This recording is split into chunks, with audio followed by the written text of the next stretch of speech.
இயேசு கிறிஸ்துவில் சகோதர சகோதரிகளே, நம் கண்முன் போர்கள் நடந்து கொண்டு இருக்கிறது. நம்முடைய பார்வை எவ்வாறு இருக்கிறது? இந்த போரை நாம் எப்படி பார்த்து கொண்டு இருக்கிறோம்? உலக போர்கள் நடந்து முடிந்து விட்டது. முதல் உலகம், இரண்டாம் உலக போர் இப்படியெல்லாம் நடந்து முடிந்து விட்டது. இதற்கு முன்பும் பல போர்கள் நடந்திருக்கிறது. ரஷ்யா உக்ரைன் வார் நடக்கிறது. பாகிஸ்தான் ஆப்கானிஸ்தான் போர் நடக்கிறது.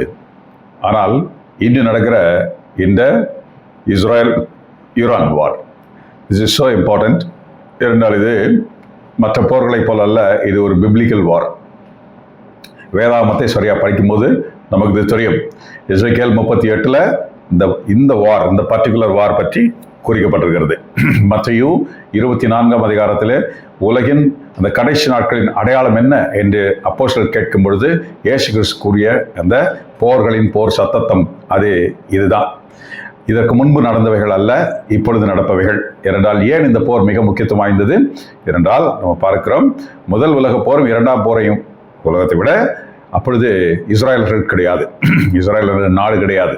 அப்பொழுது அந்த போர், இப்பொழுது இஸ்ராயல் நாடு இருக்கிறது. இஸ்ராயல் நாடு வந்த பிறகு நடக்கக்கூடிய உலகத்தின் கடைசி காலம் என்பது இஸ்ராயல் நாடு உதயமாகிற அந்த நாட்களிலிருந்து தான் அந்த கடைசி காலம் தொடங்குகிறது. ஆகவே அது தொடங்கி பல வருஷங்கள் ஆயிடுச்சு இப்போ. ஆகவே இது மிக முக்கியத்துவம் வாய்ந்த போர். நாம் ½ an hour அப்டேஷன் 45 minutes முன்னால் நடந்தது, 1 hour பிஃபோர், இப்படியெல்லாம் நிறைய நியூஸில் நம்ம பார்க்குறோம், நிறைய யூடியூப்லலாம் நம்ம நிறைய பார்க்குறோம். அப்போ அதை பார்க்கும் பொழுது நம்மால் யூகிக்க முடிகிறதா, நாளை ஒருவேளை இந்த போர் இப்படி போகலாம், அப்படி போகலாம், இது இப்படி நடக்கும், இல்லாட்டி இது ஸ்டாப் ஆகும், நம்மால் ஏதாவது சொல்ல முடியுமா? இல்லை. நாம் நினைப்பது ஒன்று, நாம் யூகிக்க முடியாத வகையில் வேறு வேறு விஷயங்கள் நிறைய நடக்கிறது. இரண்டாவது, நிறைய விஷயங்கள் நமக்கு கரெக்டான நோக்கத்தில் நமக்கு அது காண்பிக்கப்படுவதில்லை. ஒரு ஏதோ ஒரு செய்தியாக காண்பிக்கப்படுகிறது. ஆனால் என்ன நோக்கத்தில் அது போகிறது? ஒரு கிறிஸ்தவனுக்கு தெரிய வேண்டும் இது எந்த போர், ரைட்? இது எந்த போர் என்று கிறிஸ்தவனுக்கு தெரிய வேணும். ஸோ ரஷ்யா உள்ள வர வேண்டியிருக்கு. ரஷ்யா உள்ள வர வேண்டி இருந்துச்சுன்னா, ரஷ்யா அதான் மாகோகு யுத்தம் என்று சொல்லுவோம். அதுவும் இந்த இஸ்ராயலும் மோதிக்கொள்ளும் தருணம் உலகத்தின் கடைசி நாட்கள் என்று சொல்லப்படுகிறது. ரைட், கடைசி நாள்னா ஆண்டவர் சொல்றாரு, இந்த போரினால் முடிவு உடனே வந்து விடாது என்று நமக்கு சொல்லியிருக்கிறார். அப்போ முடிவு வந்து விடாது.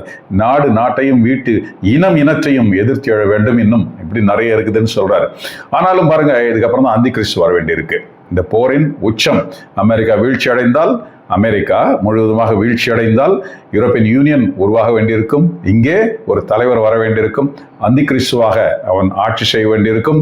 பிறகு இயேசு கிறிஸ்து வரணும். நிறைய நாட்கள் இருக்கிறது. ஆனால் பாருங்க, இந்த போரின் முடிவு நாட்களில், இந்த போரின் உச்ச நாட்களில் என்ன நடக்கும்? ரஷ்யா, இந்த ஈரான் எல்லாம் சேர்ந்து, சைனா, இவங்கெல்லாம் சேர்ந்து இப்படி இஸ்ராயலை எதிர்க்க ஆரம்பிக்கும் பொழுது நடக்கிறது என்ன? நிமிர்ந்து நில்லுங்கள், உங்களுடைய மீட்பு அண்மையில் வந்து விட்டது. அதுதான் ஆண்டவர் சொல்ற அந்த நேரம். பாருங்க, அதுதான் கிறிஸ்தவ பார்வை. எல்லா கிறிஸ்தவர்களும் இந்த பார்வையில் பார்க்க முடியாது. those who read Bible regularly அவங்க அதை படிக்கும்போது இதை புரிந்து கொள்ள முடியும். எசேக்கியேல் 38 இந்த போரை பற்றி இது எப்படி போகும் என்று சொல்லப்பட்டிருக்கிறது. மற்ற 24 இதனுடைய கனாகரங்களை பற்றி சொல்லப்பட்டிருக்கிறது. இன்னும் நிறைய இருக்கு இதை பற்றி பேசுறதுக்கு. But this is very very important war. So keen பார்க்கணும், ரஷ்யா உள்ள வருதா நம்ம பார்க்கணும். வந்துச்சுன்னா நாம் ரெடியாக வேண்டியது. நம்ம மூட்டை முடிச்சுகள் எல்லாம் இங்கே விட்டுட்டு போக வேண்டிய நேரம் வந்து விட்டது. எல்லோரும் அல்ல, சில பேர் தான், சில பேர் போகிறோம். ஆனால் மறுபடியும் இந்த உலகம் அந்தி கிறிஸ்து ஆட்சிக்குள் வரும்பொழுது மிக கேடான காலம். இனிமே நல்ல காலம் இங்கே கிடையாது. நல்ல காலம் எல்லாம் முடிந்து விட்டது. இனிமே முழுவதுமாக கேடான காலமாக இந்த உலகம் மாறப்போகிறது. ஏன்னா ஆல் டைப்ஸ் ஆஃப் கேட்ஜெட்ஸ் எல்லாம் வந்துருச்சு, எல்லா வசதிகளும் வந்து விட்டது. இதை வைத்து யாரும் சமாதானமாக வாழப்போகிறதில்லை. இதை வைத்து சண்டை சச்சரவுகள் பெருகி கொண்டுதான் இருக்க போகிறது. இதுதான் இனிமே இந்த உலகம். ஆகவே நாம் விடுபட வேண்டும் என்று நாம் விரும்பினால், நாம் இந்த வேதாகம கிறிஸ்தவர்களாக, வேதாகம கிறிஸ்தவர்கள், மத கிறிஸ்தவர்கள் அல்ல, வேதாகம கிறிஸ்தவர்களாக நாம் இருந்தோம் என்றால் நாம் விடுபடுவோம்.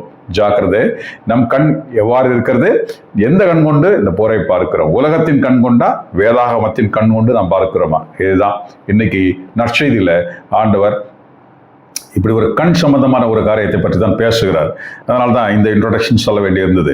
சரி, இதை நாம் எப்படி பார்க்கிறோம்? இந்த நற்செய்தி யோவான் 9 1 41 இது நாம் சரியாக பார்க்கிறோம். பிறவி குருடனை ஆண்டவர் குணமாக்குகிறார். இவனுக்கு கண் தெரியுமா? பிறக்கும் போதே குருடு. ஆகவே இடையில பிறந்து இல்லை, பிறவி குருடன். அப்போ அவர்கள் ஒரு கேள்வி கேட்கிறார். என்ன கேள்வி கேட்கிறார்? இயேசு போய்கொண்டிருக்கும் பொழுது பிறவி குருடன் ஒருவனை கண்டார். ராபி, இவன் குருடனாக பிறந்தது யார் செய்த பாவம்? இவன் செய்த பாவமா, இவன் பெற்றோர் செய்த பாவமா என்று அவருடைய சீடர் வரை வினவினர்.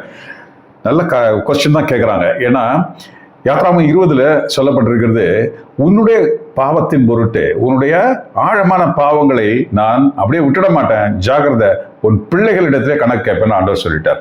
உன் பிள்ளைகளின் பிள்ளைகளிடத்தில் கணக்கு கேட்பேன்னு சொல்லிட்டார். அதாவது 3ஆம் 4ஆம் தலைமுறை வரை கணக்கு கேட்பேன். எவ்வளோ பெரிய ஒரு எவ்வளோ பெரிய கஷ்டம் இல்லை அது, நம்ம செய்கிற பாவத்துக்கு கனாகரம். ஆனால் பாருங்க, இந்த கணக்கு கேட்பது என்பது இருந்தது. அதனால்தான் அவங்க இப்படி கேட்குறாங்க. அப்போ என்னப்பா இவன் வந்து எப்படி பிறக்கும் போதே பாவமாச்சே, அப்ப இவன் செய்த பாவம் இல்லை, ஆனா இவன் செய்த பாவமா அப்படின்னு கேட்குறாங்க இல்லையா? பிறக்கும் போதே கூட அவன் என்ன பாவம் செஞ்சிருக்க முடியும்? அப்போ இவர்கள் பெற்றோர் செய்த பாவத்தினால்தான் அப்படி பிறந்திருக்க முடியும். கரெக்டா தானே? ஆண்டவர் அங்க சொல்லி வச்சிருக்கிறார். அந்த கேள்வியை அவங்க கேட்டாங்க.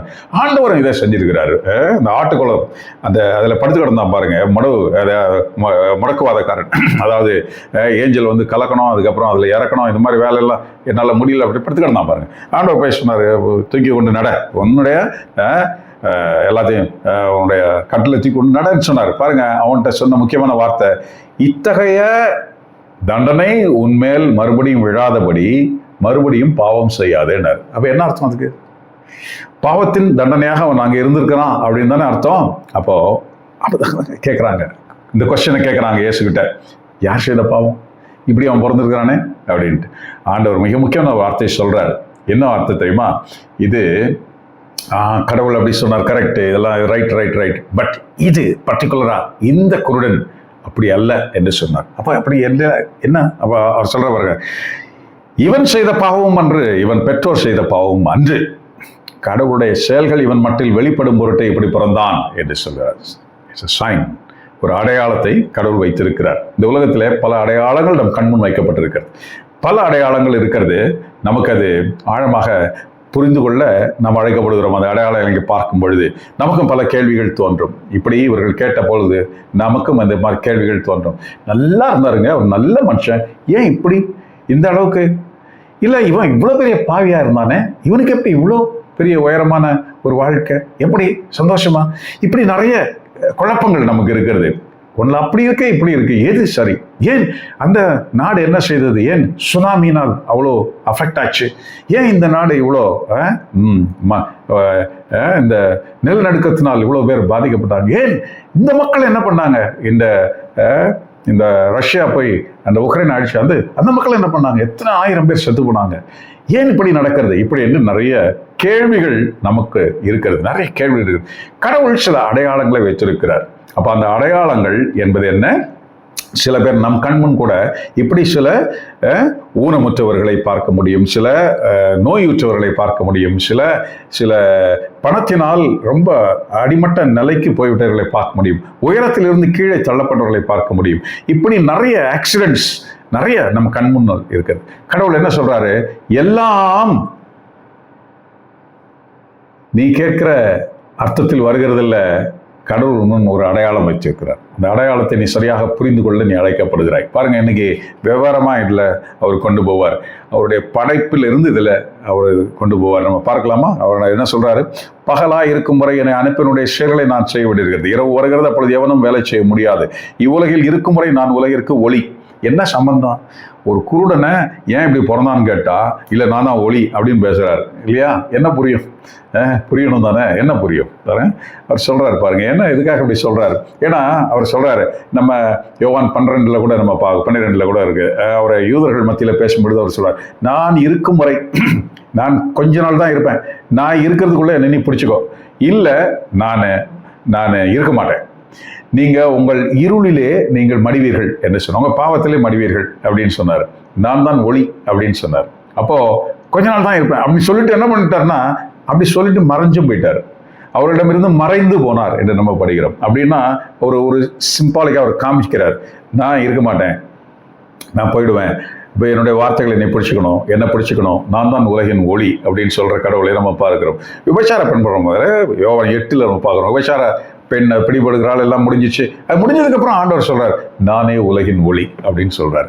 இப்படி தன்னை பற்றி அந்த இடங்களில் கூறுகிறார். ஒரு பெரிய பாவம் சூழ்நிலையிலிருந்து அந்த ஒரு இப்ப பாருங்க, இது யார் செய்த பாவம் என்று கேட்கிற இந்த சூழ்நிலையில் அவர் சொல்கிறது நான் தான் ஒளி அப்படின்னு சொல்றார். அப்படின்னா நம்ம பார்க்கிறோம்ல, அப்படின்னா நாம யாராக இருக்கிறோம் என்பதை நாம் யூகிக்க அழைக்கப்படுகிறோம். அப்படிதானே? கிறிஸ்துவை ஒளியாக ஆண்டவர் சொல்றார், இந்த உடலுக்கு கண் தான் விளக்கு என்று சொல்கிறார். கண் தான் விளக்கு இந்த உடலுக்கு. ஏன்னா அது கண்ணு தான் பார்க்குது, எல்லாத்தையும் பார்க்குது. அப்போ நான் தான் இந்த உலகிற்கு ஒளி. இப்போ கண் இருக்கு, ஆனா இருட்டில் போனா கண்ணு தெரியாது. இந்த உடலுக்கு ஆனா அந்த கண்ணு இருட்டுக்குள்ள போனா நமக்கு ஒன்றும் தெரியறது இல்லை. ஆண்டவர் சொல்றாரு, இந்த இருளை அகற்றும் ஒளி நான் தான் அப்படின்னு சொல்றாரு. அப்ப நம்ம இதை சரியா புரிஞ்சுக்கணும். அப்படிதானே? இந்த இருள் என்பது என்ன? அப்ப இந்த உலகம் இருளாக இருக்கிறது என்று அர்த்தம். ஒளி உண்டாகுகன்னு சொன்னார், ஒளி உண்டாயிற்று. அதுக்கப்புறம் இந்த பூமிக்காக சூரியனை உண்டு பண்ணார். அது வேற ஒளி, இது வேற ஒளி. பூமிக்கான ஒளியாக சூரியன் இருக்கிறதை பார்க்கிறோம். இன்னைக்கு சொல்றாரு, நான் தான் உலகின் ஒளி என்று சொல்கிறார். இவ்வளவு வெளிச்சங்கள் இருக்கும், ஆனா இருட்டாச்சுன்னா யாருக்கும் எதுவும் கண்ணும் தெரியாது. அப்போ இருளிலும் உனக்கு கண் தெரியணும்னா நான் உனக்கு வேணும் அப்படின்னு சொல்றாரு. அப்போ நிறைய இந்த டார்க் ஏரியாலெல்லாம் போனால் கண் தெரியாது. நிறைய கேட்ஜெட்ஸ்லாம் இப்போ இருக்கு. காடுகளில் போகிற இந்த மிலிட்ரி பீப்புள் இவங்கெல்லாம் பாருங்க, நிறைய கேட்ஜெட்ஸ் இருப்பாங்க. இருட்டுலையும் அவங்களுக்கு அது கண்ணு தெரியும்படியாக ஒரு காரியம் ஒன்று இப்போ ஒரு கண்டுபிடிப்பு இருக்கிறதே பார்க்கிறோம். இல்லை எல்லார்ட்டையும் இல்லை, அது சில பேர்ட்ட இருக்கிறத பார்க்கிறோம். அப்போ அந்த இருளில் இப்படி தேடி போறது அதல்ல ஆண்டவர் சொல்றது. இல்ல, இருளை வெளிச்சமாக்கக்கூடிய அந்த ஒளி அது நான் உன்னுள் இருக்க வேணும். அப்படின்னா உன் கண்ணு இருட்டுலையும் தெரியும். அப்படின்னா நம்ம காட்டுல போனா இருட்டுல தெரியுறதா? இல்லை இருட்டாயிடுச்சுன்னா வெளிச்சம் இல்லைங்க. அப்போ எதை பேசுறாரு ஆண்டவர்? உண்மையான ஒளி என்பதை எதை பேசுகிறார் பாருங்க. கடவுள் மனிதனை எங்கிருந்து உருவாக்கினார்? மண்ணிலிருந்து உருவாக்கினார். மண்ணிலிருந்து உருவாக்கி தன் ஆவியை ஊதினார். அவன் உயிர் பெற்றவனானான் என்று நம்ம படிக்கிறோம். அவன் உயிர் பெற்றவனானான். அங்கே ஆண்டவர் என்ன பண்ணாரு? 2 மரத்தை வச்சிருந்தாரு இல்லையா? நன்மை தீமை அறியும் மரம் ஒன்று, வாழ்வின் மரம் ஒன்று. இந்த 2ஐயும் வச்சிருந்தாரு. நன்மை தீமை அறியும் மரத்தில் உள்ள கனியை சாப்பிடக்கூடாதுன்னு சொல்லியிருந்தார். ரைட்? ஆனா அவங்க என்ன பண்ணாங்க? வாழ்வின் மரத்தின் கனியும் அங்கே இருக்கு, நன்மை தீமை அறியத்தின் கனியும் இருக்கு. ஆனா அவங்க என்ன பண்ணாங்க? நன்மை தீமை அறியும் மரத்தின் கனியை அவங்க சாப்பிட்டுட்டாங்க. அதனால என்ன ஆயிடுச்சு? வாழ்வின் மரத்தின் கனியை அவர்கள் சாப்பிட முடியாதபடி சூழ்நிலை வந்து போச்சு. முதல்ல வாழ்வின் மரத்தின் கனியை சாப்பிட்டா பிரச்சனை இல்லை தானே? அப்போ இயேசு கிறிஸ்துவை நான் என் தலைவனாக அவர்தான் என்று நான் வைத்துக்கொண்டா எனக்கு பிரச்சனை இல்லை. ஆனா நம்ம என்ன செய்யறோம்னா, இந்த உலகத்தின் கனிகளை நாம் சாப்பிட்றோம். ரைட்? நம்ம கனினா கனி இல்லை, புரியுதா? அந்த அளவுக்கு நமக்கு இருக்கணும். அப்போ இந்த உலகத்தின் அந்த ஈர்ப்புகளை, அப்போ இந்த உலகத்தின் ஈர்ப்பு என்பது என்ன? பிசாசு தான் அதை இன்ட்ரடியூஸ் பண்ணான் அவங்களுக்கு. உலகத்தின் கனி அதுதான் பிசாசை இன்ட்ரடியூஸ் பண்ணான். உடனே அவர்களுக்கு உண்டானது என்னது? நிர்வாணம். உடனே அவர்களுக்கு உண்டானது என்னது? சீதோஷ நிலையை மாறி போச்சு. அவர்களுக்கு மிக அழகாக சந்தோஷமான மனநிலையில் சமாதானமாக சுற்றி திரிந்த அந்த மனிதர்கள் அவர்களுக்குள்ளே பயந்து ஓடுகின்ற, ஆண்டவர் குரலை கேட்டால் பயந்து ஓடுற நிலைமை வந்துச்சு. ஆண்டவர் குரலை ஓடி அப்படியே ஜாலியாக பேசிட்டு இருக்கிற நிலைமை போய் ஓடுற நிலைமை வந்துச்சு. மறைந்து கொள்கிற நிலைமை வந்தது. அது மட்டுமா வந்தது? வியர்வை சிந்த ஆரம்பித்தார்கள். பெரும் உழைப்பு அவர்களுக்கு தண்டனையாக வந்து சேர்ந்ததை பார்க்கிறோம். அதன் பயன் ஒன்றுமே இல்லை, பெருசா ஒன்றும் இல்லை. வெள்ளைப்பூண்டு, புல்லு, இப்படித்தான் அவர்கள் தின்னுகின்ற ஒரு நிலையை உருவானதை பார்க்கிறோம். பெரும் அவஸ்தையாக அவருக்கு அந்த உலகம் மாறி போனதை பார்க்கிறோம். வயிறு வீங்கி அதுக்கப்புறம் மிக கஷ்டப்பட்டு குழந்தை பெற்றுக்கொண்டு இப்படிப்பட்ட ஒரு நிலைமைகள் மாறினதை பார்க்கிறோம். இல்லை, சேற்றிலும் சகதியிலும் அவர்கள் இறங்கி வேலை செஞ்சு இப்படிலாம். முதல்ல அப்படி இல்லை தானே? அப்போ தட்ஸ் அ டிஃபரன்ஸ். அப்போ பிசாசு ஆசை மூட்டும் பொழுது சந்தோஷமாக இருக்கிறது. தின்று இந்த நீயும் சாப்பிட எல்லாம் மாறி போச்சு. இப்போ கடவுள் ஊதிய ஆவி எங்க போச்சு? ஆண்டவர் சொல்லுதான், நீ அதை உண்டால் நீ மரணிப்பாய், செத்து போவாய் அப்படின்னு சொன்னார். அவன் செத்து போகல, நமக்கு தெரியும். அப்படின்னா கடவுளின் ஆவி எடுக்கப்பட்டு விட்டது. இப்போ அவன் நடைபிணமாக அவன் இந்த உலகத்திற்கு அனுப்பப்பட்டான். ஆண்டவர் அங்கே ஒரு காவலுக்கு அந்த அந்த கெருபீம்களை நிற்க செய்தார். கையில பெரிய ஸ்வாடு, உள்ள வந்து வெட்டிடுவான், அப்போ உள்ளே போ சொல்லி அப்படி ஒரு நிலைமை அவர்களுக்கு உருவாயிடுச்சு. பாருங்க, கடவுள் இன்னைக்கு அந்த நிலைமையை சரி செய்யறது தான் இன்னைக்கு இந்த காரியம். ஆமா. அப்போ கடவுள் வந்து இப்ப அதுதான் செய்யறார். என்ன செய்யறார் பாருங்க. அவர் என்ன செய்யறார்? இதை சொன்னபின் தரையில் உமிழ்ந்து உமிழ்நீரால் சேருண்டாக்கிய சேற்றை அவனுடைய கண்களில் பூசி அவனை நோக்கி, நீ போய் சிலவாம் குளத்தில் கழுவு. இதுதான் கிறிஸ்தவ ப்ராசஸ். கிறிஸ்தவர்கள் இயேசுவை அறிந்து கொள்வதற்கு, இயேசுதான் ஒளி என்று தெரிந்து கொள்வதற்கு, இயேசுவை பெற்றுக்கொள்வதற்கு இதுதான் ப்ராசஸ். பெரிய process.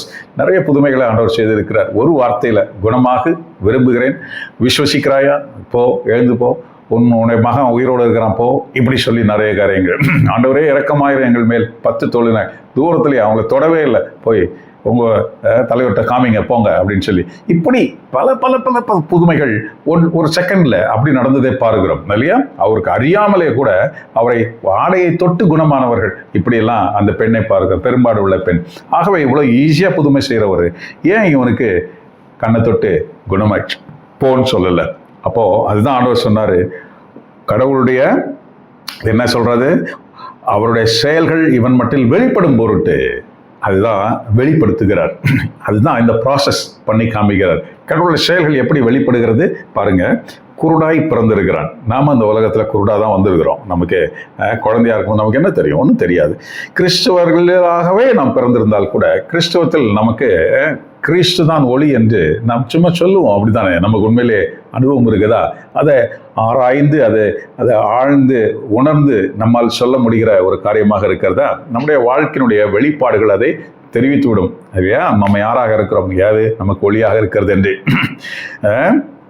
Simply till today we are grabbing something or we are wandering.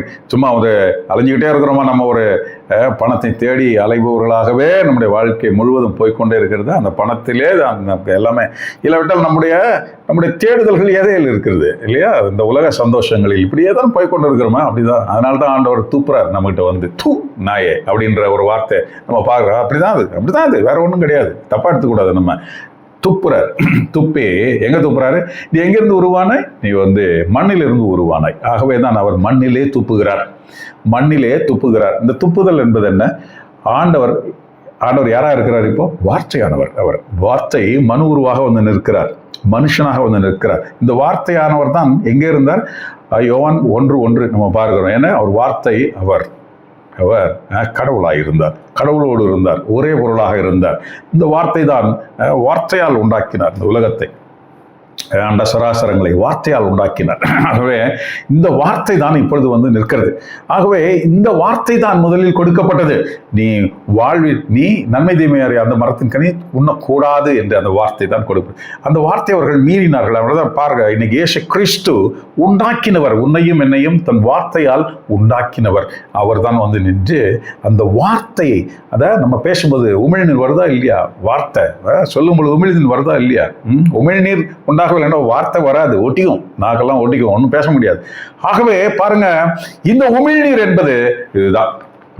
இந்த வேதாகம நற்செய்தி இயேசு கிறிஸ்துனுடைய ஓமைகளும் அறிவுரைகளும் அவருடைய செயல்களுமாக இருக்கிறது. ஆகவே இயேசு கிறிஸ்துனுடைய வார்த்தை துப்பப்படுகிறது. எதில் துப்பப்படுகிறது? மண்ணிலே துப்பப்படுகிறது. மண் என்பது என்ன? நாம் தான் மண். நாம் மண்ணா இருக்கிறோம், மண்ணுக்கே போவோம் என்பது தானே நமக்கு சொல்லப்பட்ட ஒரு வார்த்தை. பாருங்க, இந்த மண்ணில், ஏன்னா நமக்கு மண்ணுக்குரியவர்களாக மாறிவிட்டோம். பிசாசு தான் சொன்னான், ஏன் இங்க வந்தீங்க? உங்க நேரம் வந்துருச்சா? இது எங்க இடமாச்சே, உங்களுக்கு இங்க என்ன வேலை அப்படின்னு சொல்லி இயேசு கிறிஸ்துவை கேட்ட அந்த பிசாசு நம்ம பார்க்கிறோம். ஆகவே அவனுக்கு ஒரு இடமாக இது இருக்கிறது. ஆகவே கடவுளின் ஆவி, அவருடைய சுவாசம், அதை இழந்து போனான். கடவுளுடைய அந்த மீறுதலில் பார்க்கிறோம். பிசாசனுடைய அந்த காரியத்தை கேட்டதுனால என்ன, அந்த உலகத்தில் அவன் சுவாசிக்க ஆரம்பித்தான். அதாவது அந்த அந்த அந்த அந்த ஏதோன் தோட்டத்திலிருந்து துரத்தப்பட்டு இந்த உலகத்திற்குள் அவன் துரத்தப்படு. உலகத்தில் என்ன இருக்கிறது? பிசாசு. அங்கிருந்தா வந்தது பிசாசு, வந்து இவனை கூட்டிட்டு பிசாசு அங்க போயிடுச்சு. இப்போ அவன் யார் காற்றை சுவாசிக்கிறான்? உலகம் பிசாசுக்களால் நிறைந்திருக்கிறது. பிசாசுக்களால் நிறைந்திருக்கிறது. ஏன்னா ஏற்கனவே பேச்சை கேட்காம கீழே தள்ளப்பட்டவர். பிசாசுக்களால் நிறைந்திருக்கிறது. இப்போ கடவுளின் ஆவியை சுவாசிக்கிறவன் இப்ப என்ன பண்றான்? பிசாசின் ஆவியை சுவாசிக்க ஆரம்பிச்சுட்டான்.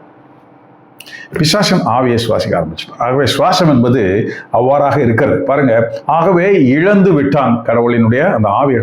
கடவுள் என்ன செய்யறார்? மறுபடியும் இந்த ஆவியை எங்கே வந்து ஊதினார்? அதனால தான் இயேசு கிறிஸ்து உயிர்த்ததுக்கு அப்புறம் நம்ம பார்க்கிறோம், அவர்கள் மேல் ஊதினார் என்று நாம் பார்க்கிறோம். மறுபடியும் அந்த ஆவியை கொடுத்தார். எப்ப கொடுத்தார்? வார்த்தையெல்லாம் 3 வருஷமா பேசி பேசி பேசி பேசி அவங்களெல்லாம் சரி பண்ணிட்டு தான் அவர் அந்த ஊதுதலை கொடுக்கிறார்.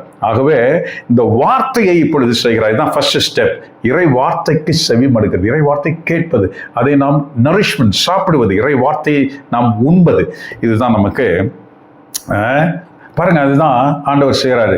துப்பி, வார்த்தையை துப்பி அந்த மண்ணில், இந்த உலகத்தில் துப்பி அதை எடுத்து நாம் இந்த உலகத்தை எப்படி பார்க்க வேண்டும் என்று கற்றுக் கொடுக்கிற அந்த ஒரு தன்மையை அவர் காண்பி. இந்த உலகம் இருளாய் இருக்கிறது, ஆகவே நீ வெளிச்சத்தை காண வேண்டும் என்று அவன் கண்களில் அதை சேற்றை அடிக்கிறார். வார்த்தையை அவர் அடிக்கிறதை பார்க்கிறோம். அவருடைய வார்த்தையை இந்த உலகத்தின் எண்ணங்களோடு சேர்த்து குழைத்து அதை அடித்து நீ இப்பொழுது தெளிவு பெறு என்று சொல்லி அடிக்கிற அந்த காரியத்தை பார்க்கிறோம். அவன் உடனே பார்வை பெற்றானா? இல்லைங்க, ஈஸியா எல்லா இடத்துலையும் பார்வை கொடுத்தாரு. ஆனா இவனுக்கு அப்படி கொடுக்கவே இல்லை. இவனுக்கு என்ன செய்யறாரு? கண்களில் அடிக்கிறார். அவனுக்கு அது புரியவே இல்லை. ஆகவே அவன் புரியும்படியாக என்ன செய்கிறார்? நிறைய காரியம் நடந்து பாருங்க. இப்படித்தான் அவர் போய் கழுவு என்று சொல்கிறார். பக்கத்துல இருந்தது அந்த குளம் இல்லை, சம்ம மீட்டர்ஸ், அவன் நிறைய நடந்து தூரத்தில் இருந்தது அந்த குளம். அந்த குளத்துக்கு அவன் நடந்து போகணும். அந்த நடக்கிறது ரொம்ப முக்கியமான ஒரு தூரம். என்ன தூரம்? என்ன ஒரு முக்கியமான இரண்டால் இறை வார்த்தை தாங்கி பயணிப்பது, இறை வார்த்தையை நாம் கேட்டு அந்த வாழ்க்கையில் பயணிப்பது, இந்த வார்த்தையை கொண்டு இந்த வாழ்க்கையை நடத்துவது, இது ஒரு பயணமாக இருக்கிறது. அதனாலதான் போ அப்படின்னு சொன்னார். அந்த தெளித்து விட்டு போய் கழுகு அப்படின்னு சொன்னார். எங்க? அனுப்பப்பட்ட, அந்த குளத்தின் பெயர் என்ன? அனுப்பப்பட்ட, ஷிலோவாம். அனுப்பப்பட்ட, யார் அனுப்பப்பட்ட? கடவுளால் அனுப்பப்பட்ட கிறிஸ்துவிடம் கழுவுவது. கழுவுவது என்பது என்னவாக இருக்கிறது? கிறிஸ்துவனுடைய ரத்தத்தில் நாம் கழுகப்படுகிறோம். அப்படித்தானே? கிறிஸ்துவனுடைய ரத்தம் தானே நம்முடைய பாவங்களை கழுகியது. உண்மை அதுதான். அந்த ஷிலோவாம் அதற்கு மீன் பண்ற மாதிரி ஆண்டவர் போய் அங்க போய் கழுகு அப்படின்னு சொன்னார். ஆகவே கிறிஸ்துவின் ரத்தத்தால் நாம் கழுகப்படும் பொழுதுதான் நாம் என்ன செய்கிறோம்? மீட்படைகிறோம். அப்ப கிறிஸ்துவின் ரத்தத்தால் நாம் கழுவப்படுவதற்கு முன்பே என்ன செய்ய வேண்டியிருக்கு? சேர் அடிக்கப்பட வேண்டியிருக்கு. நம் கண்மேல், நம்மேல் சேர் அடிக்கப்பட வேண்டியிருக்கு. நாம் குருட்டுத்தனமாக இருக்கிறோம். எந்த கிறிஸ்துவை எப்படி பார்ப்பது என்பது தெரியவில்லை. யூதர்கள் கிறிஸ்துவை எப்படி பார்த்தார்கள்? மிக அழகாக பக்திமான்கள், அவர்கள் மிக அழகான பக்திமான்கள், சதுசேயர்கள், பதுசேயர்கள். இந்த பக்திமான்கள் இறை சட்டத்தை மிக சரியாக கடைபிடித்தவர்கள். கிறிஸ்துவை அவர்களால் பார்க்க முடியவில்லை. கண்ணிருந்தும் நீங்கள் குருடர்கள் என்று கிறிஸ்து அவர்களை சொன்னார். கண்ணிருந்தும் நீங்கள் குருடர்கள், உங்களால் பார்க்க முடியவில்லை. அதனால தான் சொன்னார், நான் கொஞ்ச நாள் தான் இருப்பேன், பிடிச்சிக்கோ இல்லைடா போயிடுவேன். உண்மையிலே இயேசு கிறிஸ்து போயிட்டார். அப்படித்தானே? மனிதனாக அவர் நம் கண்முன் உலாத்தவில்லையே, அவர் போய்விட்டார். இப்பொழுது அவர் மேல உட்கார்ந்துருக்கிறாரு இல்லையா? நம்ம முன் மனுஷனாக அவர் இல்லை, பார்க்க முடியாத சூழ்நிலையில் இல்லை. ஆகவே இந்த உலகம் கிறிஸ்துவை பார்க்க வேண்டும் என்றால் கிறிஸ்து யாராக இருக்கிறார்?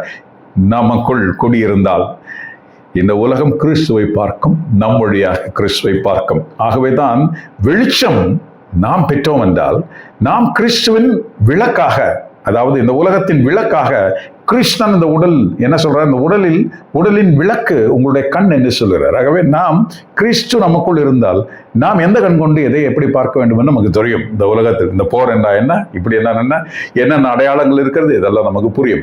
ஆகவே நம் வழியாக நாம் என்ன செய்கிறோம்? இந்த உலகத்திற்கு வெளிச்சத்தை கொடுப்போம். கிறிஸ்து நமக்குள் இருந்து நம் வழியாக இந்த உலகத்திற்கு நாம் வெளிச்சத்தை கொடுக்க முடியும். ரைட், பாருங்க, இப்படித்தான் இந்த கழுகுதல் நடக்குது. அப்போ ஃபர்ஸ்ட் என்ன ஆகுது? தன்னுடைய குருட்டுத்தன்மையை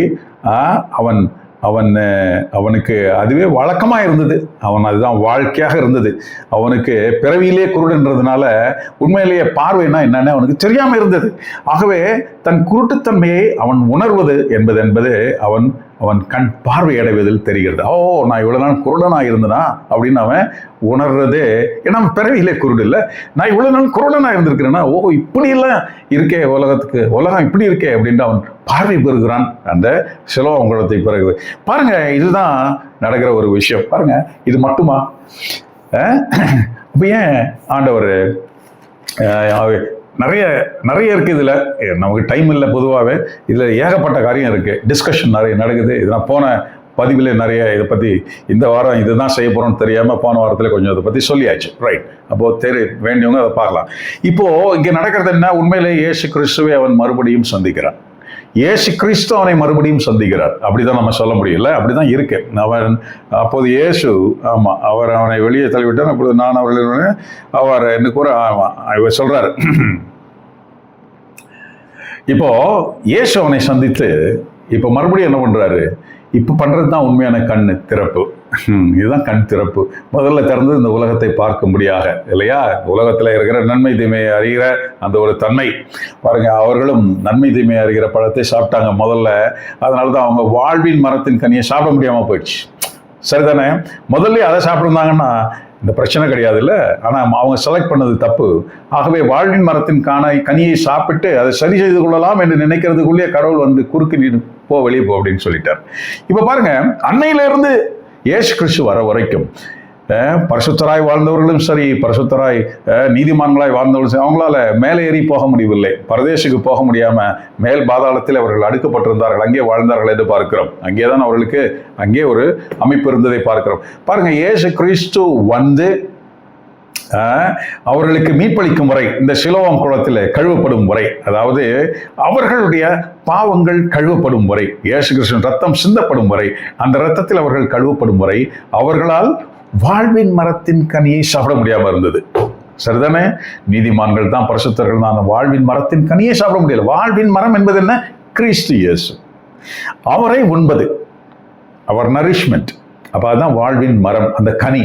அவரை உண்பது, அது அவர்களால் முடியாமல் இருந்தது. இயேசு கிறிஸ்து எப்பொழுது சிலுவையில் ரத்தத்தை சிந்தினாரோ அன்றே கல்லறைகள் திறந்தன, பலர் வெளியே வந்தார்கள் என்று நம்ம பார்க்கிறோம். வாழ்வின் மரம் பாருங்க, அவர்கள் அப்பொழுதுதான் வாழ்வின் மரத்தின் கனியை உண்டார்கள். அதுதான் இயேசு கிறிஸ்துவை உண்பது. பாருங்க, இதனோட அடையாளத்தை தான் நாம் திருவிருந்திலே நாம் உண்கிறோம். வாழ்வின் மரம் அதுதான் நாம் உண்கிறோம். இதெல்லாம் உணர்ந்து செய்கிறோமா? இதெல்லாம் தெரியுமா நமக்கு? இதெல்லாம் நம்ம தெரிஞ்சு புரிஞ்சு ஏதாவது செய்கிறோமா? பாருங்க, இதெல்லாம் சும்மா போய் நான் நீட்டு வந்துட்டு எதாவது ஒன்று பண்ணிட்டு வீட்டில் வந்துட்டு நம்ம எல்லாம் குண்டாமண்டி வேலையும் பண்ணிட்டு இருப்போம். பாருங்க, நம் கண்கள் திறக்கப்படணும். ஏனென்றால் இந்த உலகத்தை பார்க்கும் பார்வையும் கிறிஸ்துவை பார்க்கும் பார்வையும் தெளிவாக நமக்கு தெரியணும்னா அது நம் கண்கள் திறக்கப்படும். ஒரு பெரிய ப்ராசஸ், இந்த ப்ராசஸ் இது நடக்க வேண்டியிருக்குது. ஆகவேதான் இந்த வார்த்தையை அவன் கண்களில் அடிக்கப்பட்டு அவன் தன்னை உணரும்படியாக அவன் அறிந்து தன் குருடத்தனத்தை உணர்ந்தான். ஆகவே அவன் கழுகினான், அவன் மீட்பு பெற்றான். பாருங்க, இப்போ இயேசு மறுபடியும் அவனை சந்திக்கிறார். சந்திச்சு இப்பதான் உண்மையாவே அகக்கண்களை திறக்கிறார். இதுதான் உண்மையான கண் திறப்பு, அகக்கண்களை திறக்கிறார். அதனால தான் இயேசு கிறிஸ்து உயிர் தெழுந்ததுக்கு அப்புறம் வந்து அவர்கள் மேல் ஊதி அவருடைய அகக்கண்களை திறந்தார் என்று ஒரு வார்த்தை படிக்கிறோமா?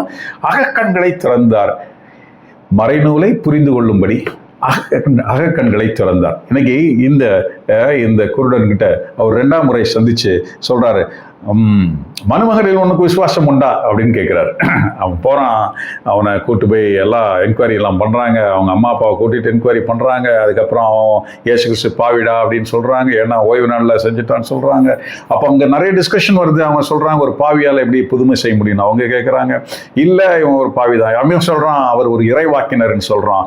இப்படி நிறைய இறைவாக்கினர். இன்னைக்கு இறைவாக்கினர் மட்டும் இல்லை, நான் தான் மெஸ்ஸியா அப்படின்னு ஆண்டவர் அவனுக்கு காமிச்சு கொடுக்குறார். இதுதான் உண்மையான கண் திறப்பு. நாம் இயேசு கிறிஸ்து எப்படி பார்க்கிறோம்னா, நம்ம ஏதோ ஒரு ஜீபூம்பா மனுஷன் அப்படின்னு நம்ம பார்க்கிறோம். இல்லை, அவர் ஒரு கண் திறப்பு. அப்படிதான் நம்ம வாழ்வை நாம் பெற்றுக்கொள்ளக்கூடியது, வாழ்வின் மரம் என்று நாம் அவரை பார்க்கக்கூடியது. இல்லாவிட்டால் அவர்தான் நமக்கு மீட்பை கொடுக்கக்கூடிய, நம் பாவங்களுடைய மன்னிப்பை கொடுக்கக்கூடிய ஒரே ரத்தம் இயேசு கிறிஸ்துவின் ரத்தம் மட்டும். இன்னைக்கு பார்க்கிறோம், மனுமகனில் உனக்கு விசுவாசம் உண்டா? அவன் ஆண்டவரை அவர் யார் என சொல்லும், நான் அவரில் விசுவாசம் கொள்வேன் என்றான். இயேசு அவனை நோக்கி, நீ அவரை பார்த்திருக்கிறாய் என்று சொன்னார். பாருங்க, இந்த பார்வை தான் அவர் அன்னைக்கு கொடுத்தார். இல்ல, இந்த பார்வையை தான் கொடுத்தார். நீ அவரை பார்த்திருக்கிற, ஆனாலும் உனக்கு மனுமகன்னு தெரியல, அவர் தான் மெஸ்ஸியான்னு உனக்கு தெரியல.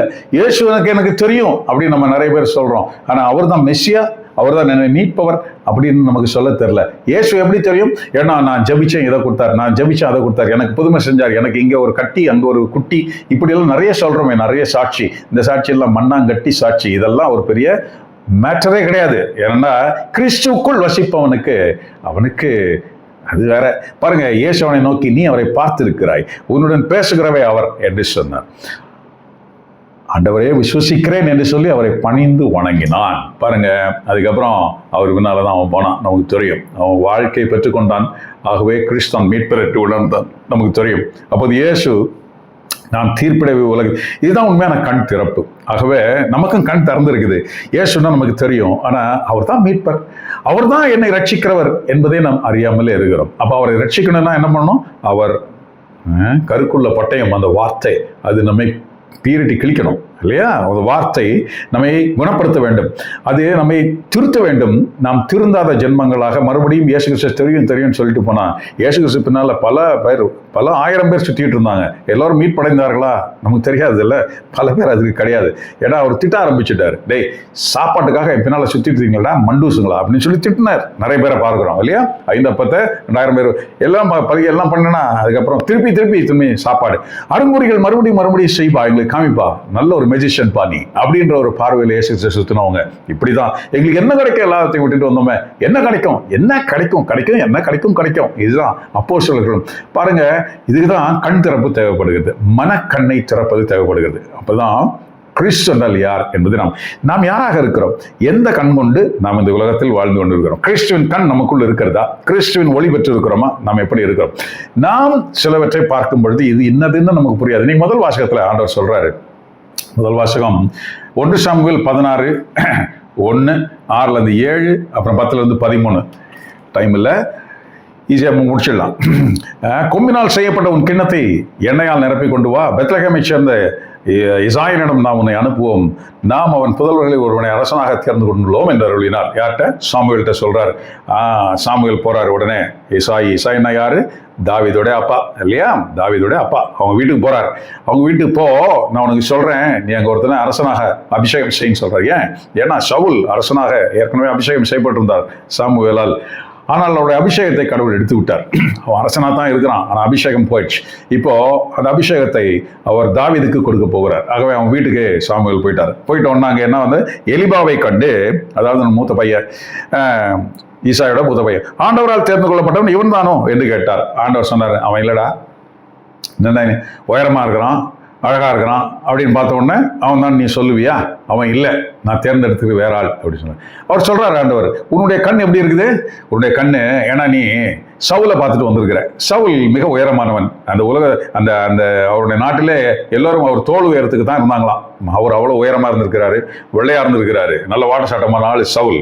அப்படிப்பட்ட ஒரு அரசனாக்கினவர் தான் சாமுவேல். ஆகவே இன்னொரு அரசனாக்கணும்னு அனுப்பப்பட்ட அவர் என்ன, அவருடைய கண் எப்படி இருக்கு? அதே மாதிரி ஒரு ஆளை பார்த்த உடனே அப்ப இவன் தான் அப்படின்னு, இதுதான் நாம இதுதான் ஆண்டவர் சொல்றாரு. அவன் இல்லை அப்படின்னு சொல்றாரு. அப்புறம் நிறைய பிள்ளைங்க ஒருத்தரையா காட்டு, இவன் இல்லை. அப்புறமா குழப்பமாயிடுச்சு, யாருமே இல்லை, எல்லாம் வந்தாச்சு. அப்போ உனக்கு வேற யாராவது இருக்காங்களா? ஆமா, ஒரு பையன், சின்ன பையன், 13 வயசு பையன், அவன் ஆடு மேய்ச்சிட்டு வர சொல்லுப்பா அப்படின்ட்டு. பாருங்க, சின்ன பையனை கூப்பிட்டு ஆண்டவர் அபிஷேகம் செய்ய வச்சுட்டார். தாவீது இல்லையா? அவன் அபிஷேகத்தை பற்றி அவன் ஓடிட்டான், மறுபடியும் ஆடு மேய்க்க ஓடி போயிட்டான். அவன் உடனே இப்போ இந்த கண்ணு, இவரை பார்த்த கண்ணு, உயரம், வெள்ளை, அழகு, இதெல்லாம் பார்த்தாரு. இப்போ உன்னுடைய பார்வை வேறு, என்னுடைய பார்வை வேறு என்று ஆண்டவர் அவருக்கு சொன்னார் சாமுவேலுக்கு. இப்போ வந்தவன் அவன் என்ன அசிங்கமாவா இருந்தான்? இல்ல, அவன் ரொம்ப அழகா இருந்தான். அவன் எப்படி இருந்தானா, சிவந்த மேனியும் பார்வைக்கு அழகும் முகப்பொலிவும் உள்ளவனாக இருந்தான் தாவீது. முதல்ல அழகான ஒருத்தரை பார்த்து நான் சொன்னா இல்லைன்னீங்க, உன் பார்வை வேற, என் பார்வை வேற. இப்போ ரொம்ப அழகானவன் தானே கூட்டு வந்திருக்கிறீங்க அப்படின்னா இது என்ன அர்த்தம்? அதுதான் அர்த்தம். என்ன அர்த்தம் பாருங்க. தாவீது மட்டும் அழகு இல்லை, தாவீதுடைய பையன் அப்சலோம், அவன் ரொம்ப அழகு வாய்ந்தவனாக வேதாகமத்தில் வர்ணிக்கப்பட்டிருக்கிறது. மிக அழகு வாய்ந்தவனாக, கட்டழகு உள்ளவனாக அவன் இருந்தான். வாட்ட சாட்டமான மனிதராக இருந்தான். நம்ம பார்க்கிறோம்ல, யாரு, நம்ம யாக்கோபுடைய பிள்ளை கடைசி சூசை மிக சௌந்தரியம் உள்ளவனாக, அழகு வாய்ந்தவனாக, உயரம் உள்ளவனாக. அதனால தான் அந்த புத்திபாருடைய மனைவி அவன் மேல, வேலைக்காரனா இருந்தாலும் அவன் மேல ஆசைப்படுற அளவுக்கு அழகு வாய்ந்தவனாக. இப்படி கடவுள் எதை வைத்து எதை செய்கிறார் என்பதை நமக்கு புரிந்து கொள்ள முடியாது. ஆகவே ரொம்ப மோசமானவங்களை, அழகில்லாதவங்களை கடவுள் தேர்ந்தெடுக்கிறார். தேர்ந்தெடுக்கிறார், அப்படி தேர்ந்தெடுக்கிறார். ஆனா பாருங்க, இதுதான் அதுதான் சொல்றதுக்கு நமக்கு தெரியாதுங்க. இங்க பார்க்கிறோம், 2 அழகுள்ளவர்களை பார்க்கிறோம். 2ல ஒன்னு ஆண்டவருடைய சித்தம், ஒன்னு ஆண்டவருடைய சித்தம் இல்லை. அதுதானே இந்த முதல் வாசகம், அதுதான் சொல்லுது. ஆகவே எது என்னது அப்படின்னு பார்க்கறதுக்கு ஒரு தெளிவு வேணும். அப்படின்னா நம் கண்கள் கிறிஸ்துவின் கண்களாக இருந்தால் ஒழிய நமக்கு இந்த ஆற்றல் கிடையாது. பாருங்க, எனக்கு 2ஆம் வாசகத்துல நமக்கு பார்க்க எபேசியர் 5:8-14, நாம் உண்மையிலேயே கிறிஸ்துவின் கண்களை உடையவர்களாக இருந்தா நம்ம என்ன செய்ய முடியும்? அவர் சொல்றாரு, ஒரு காலத்தில் இருளாய் இருந்த நீங்கள் இப்பொழுது ஆண்டவருக்குள் ஒளியாய் இருக்கிறீர்கள், ஒளியின் மக்களாக நடந்து கொள்ளுங்கள். ஒளியின் கனிகள் என்ன? இதுதான் மேட்டர். இன்னைக்கு நன்மை செய்வது, நீதியாய் நடந்து கொள்வது, உண்மையில் நடப்பது. இது மூணும் தான். இது மூணும் ஒரு மனிதனால செய்ய முடிகிறதுனா கிறிஸ்துவுக்குள்ள அவன் வாழ்கிறான்னு அர்த்தம். ஆகவே நன்மை செய்வது என்பது நல்லவனாக இருப்பது அப்படி இல்லைங்க. அதாவது மாட்டாரு, இவர் எதுவும் செய்ய மாட்டாரு, இவர் கிடவாத பேச மாட்டாரு, இவர் கம்பெடுத்து அடிக்க மாட்டாரு, இவர் வந்து எந்த அவெல்லாம் நல்லவன் சொல்றதுக்கு இல்லை, தீமை செய்யாதவர்கள். ஆகவே இவர்கள் நல்லவர்கள் அல்ல. நல்லவர்கள்னா நல்லதை செய்யணும், அதான் நல்லவர்கள். ஆகவே நன்மை செய்வது, சுயநலம் இல்லாமல் மற்றவர்களுக்கு செய்கிற உதவிகள், சுயநலம் இல்லாமல் பேர் வாங்குறதுக்கோ இல்லாவிட்டால் நாளைக்கு வேற ஏதோ கிளாப்ஸ் அடிக்கிறதுக்கோ இப்படிலாம் இல்லாமல் அப்படி நிறைய நன்மைகள் செய்பவர்கள் ஒன்று. ரெண்டாவது நீதியோடு நடப்பவர்கள். நீதினா ஒரு சார்பாக இல்லாமல் நியாயத்துக்கு சரியான நேர்மையோடு, அதாவது அந்த அந்த அப்ரைட்னஸோட அந்த இது இந்த குட்னஸ், அப்ரைட்னஸ், இதெல்லாம் ட்ரூத், உண்மை. அதுக்கப்புறம் பாரு, உண்மை என்பது நமக்கு தெரியும். உண்மை என்பது இந்த உலகத்திலே உண்மை என்பது என்ன? உண்மை என்பது இயேசு கிறிஸ்து மட்டுமே உண்மை. இயேசு கிறிஸ்து சொல்வது என்னமோ அதுதான் உண்மை. அப்போ பொய்களுக்கு புறம்பாக நாம் நடந்து கொள்வது, பொய்களின் பக்கம் சாராமல் இருப்பது, ரைட்? அப்போ வேதாகமம் என்ன சொல்கிறதோ அதன்படி நடப்பது. அப்போ வேற யாரோ சொல்றது, இவங்க சொல்றது, அவங்க சொல்றது, இவங்க சொல்றது இல்லை. வேதாகமம் என்ன சொல்கிறது அதான் உண்மை. இதுதான் கிறிஸ்தவ வாழ்வு, ரைட்? நமக்கு வேற யாரோ வித்தியாசமா சொல்லியிருக்கிறாங்க, அவங்க சொல்லியிருக்காங்க, நல்லா இருக்கு, அதை கடைபிடிக்கிறோம், அப்படி போறது இல்லை. அது பக்தியாகவும் இருக்கு, ரொம்ப வழிபாட்டு தன்மையோட ரொம்ப அழகாகவும் சிலதெல்லாம் இருக்கும், அப்படிலாம் இல்லை. வேதாகமும் என்ன சொல்கிறதோ அந்த உண்மையின்படி நடக்கிறவர்கள் பாருங்க, இவர்கள் தான் நிச்சய வாழ்க்கை பெறுவார்கள், இல்லையா? கடவுளை விசுவசிப்பதும் அவர் அனுப்பிய மகனில் விசுவாசம் கொள்வது, அவரை அறிவதும், இதுதான் நிச்சய வாழ்க்கைன்னு வேதாகம் நம்ம சொல்லி செல்லும் பாடுகிறோம். அதுதான் நிச்சய வாழ்க்கை. இயேசு சொன்ன வார்த்தை அது. கடவுளை விசுவசிப்பது, அவருடைய மகனில் விசுவாசம் கொண்டு அவரை அறிவது, இதுதான். அப்போ அவர் சொல்றாரு, உண்மைன்னா நான் தான் உண்மை அப்படின்னு சொல்றாரு பிலாத்து முன்னால. அப்போ அந்த உண்மை என்பது எந்த பக்கமும் சாராது நடுவுநிலையோடு உண்மை அறிந்து கிறிஸ்துவின் வார்த்தைகளின்படி மட்டும் நடப்பது. ரொம்ப கஷ்டம், இது ரொம்ப கஷ்டம், சாதாரணமாலாம் செஞ்சிட முடியாது.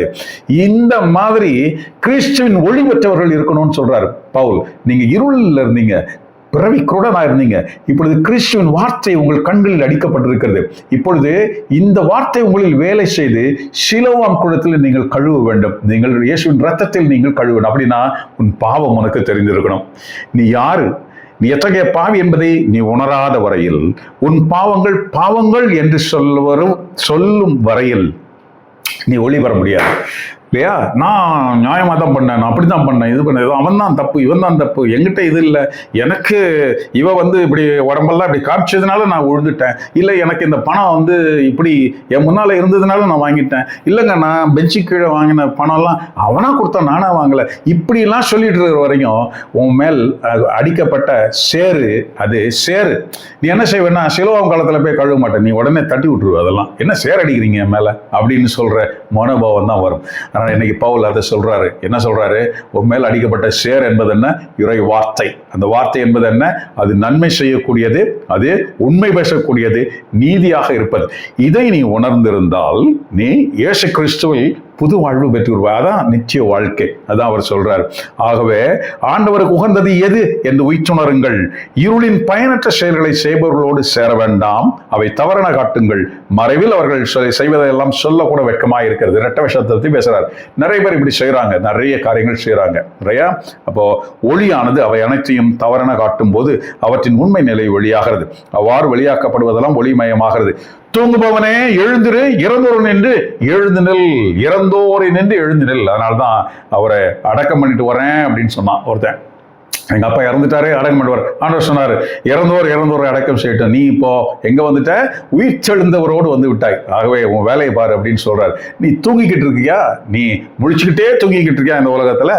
எனக்கெல்லாம் தெரியும், நான் ஒன்றும் ரொம்ப மோசமானவங்க கிடையாது, நான் நல்லவன், எனக்கு ஏதோ தீமையெல்லாம் நடக்குதுப்பா, இதெல்லாம் ஆண்டவர் எங்க இருக்கிறாருப்பா, அவர் என்னப்பா செய்யறாரு? இப்படிப்பட்ட மனவன் இல்லையா? இதை சரி செய்வதற்கு தான் கோயிலுக்கு போறியா? இப்படிப்பட்ட நிலை தான். தூங்குபவனே எழுந்திரு, இறந்தோரை நின்று எழுந்து நில் அப்படின்னு சொல்றாரு. ஆகவே கிறிஸ்துவின் ஒளி நம் கண்களுக்குள் இருக்கணும், நம் உடம்புக்குள் இருக்கணும். கிறிஸ்து நமக்குள் வாசிப்பவராக இருந்தால் நாமும் ஒளி பெற்று இந்த உலகத்திற்கும் ஒளி கொடுக்க முடியும். நமது நேரம் நெருங்கி இருக்கிறது. நாம் எந்த கண்ணோடு இந்த உலகத்தை பார்த்து கொண்டு இருக்கிறோம், எந்த சூழ்நிலையில் இருக்கிறோம் என்பதை உணர்ந்திருக்க வேண்டும். கிறிஸ்துவின் சமாதானம் நம்மோடு இருக்கட்டும். ஆமென்.